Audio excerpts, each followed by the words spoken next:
சாப்பிட்ட உடனே வயிறு உப்பிசமாகுதா? அப்போ இந்த பதிவு உங்களுக்கானது தான்.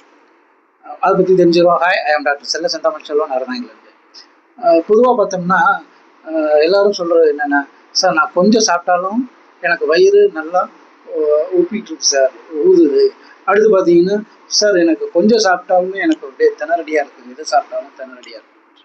இந்த உப்பிசம் இது எதனால் ஏற்படுது அப்படின்னு பார்த்துக்கிட்டிங்கன்னா, ஒன்று, முதல்ல வந்து வேகமாக சாப்பிடுவாங்க. அடுத்து எண்ணெய் பதார்த்தங்கள் வந்து நிறைய எடுத்துக்குவாங்க.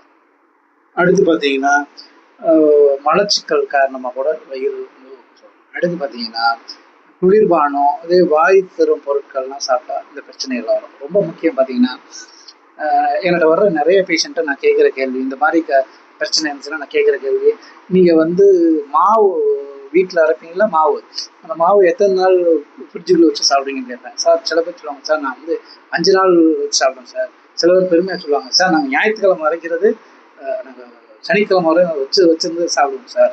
நாங்கள் நைட்டு டிஃபன் தான் சாப்பிடுவோம், ஆனால் அந்த மாதிரி வச்சிருந்து சாப்பிடுவாங்க. அந்த மாதிரி சாப்பிட்டா கண்டிப்பாக வயிறு கெட்டு போயிடும். 1 நாள் 2 நாள்லாம் ஒரு பிரச்சனை இல்லை. அந்த மாதிரி நீங்கள் 1 வாரமும் 5 நாள்லாம் வச்சிருந்து சாப்பிட்டீங்கன்னா வயிறு கண்டிப்பாக கெட்டு போயிடும். சரி, இதுலேருந்து நம்ம எப்படி தப்பிச்சுக்கலாம் அப்படின்னு பார்த்தீங்கன்னா, நல்லா மென்று சாப்பிடுங்க. அதே போல் தண்ணி நல்லா குடிங்க. ஒரே நேரத்தில் வேகமாக சாப்பிடாம அளவாக கொஞ்சம் கொஞ்சமாக சாப்பிடுங்க. அடுத்து பார்த்தீங்கன்னா, சாப்பிட்ட உடனே படுக்காதீங்க. நிறைய பேர் பார்த்தீங்கன்னா நைட்டு சாப்பிட்ட உடனே போய் படுத்துக்குவாங்க. இதனாலே உங்கள் வயிறு எல்லாமே கெட்டு போயிடும். இதை விட முக்கியமாக வயிறு உப்பிசம், அதோடு சேர்த்து வயிற்று வலி, அதிகமான வாந்தி, இல்லை அதிகமாக இப்போ கேஸ் போனால் ஓவர் ஸ்மெல்லு, இந்த மாதிரியெல்லாம் இருந்துச்சுன்னா கண்டிப்பாக நீங்கள் மருத்துவரை பார்த்துக்கிறது நல்லது.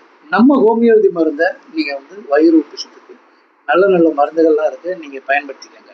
அதில் முக்கியமாக பார்த்தீங்கன்னா, பொதுவாக எல்லா ஹோமியோ டாக்டரும் அந்த இதை பயன்படுத்துவாங்க. 2 மருந்து ப்ராமினெண்ட்டாக இருக்கும். அதாவது ஒன்று லைக்கோபோடியம் சொல்லுவோம், கார்போஜன் சொல்லுவோம். லைக்கோபோடியம் கொஞ்சம் சாப்பிட்டாலும் வயிறு வயிறுலாம் உப்பிசமாக இருந்தால் அது கொடுப்போம். வயிறு உப்பிசமாக இருந்தால் கார்போஜன். இந்த மாதிரி நல்ல மருந்துகள்லாம் இருக்குது. ஹோமியோபதி மருந்துகளை பயன்படுத்திக்கங்க, ஆரோக்கியமாக வாழுங்க. நன்றி, வணக்கம்.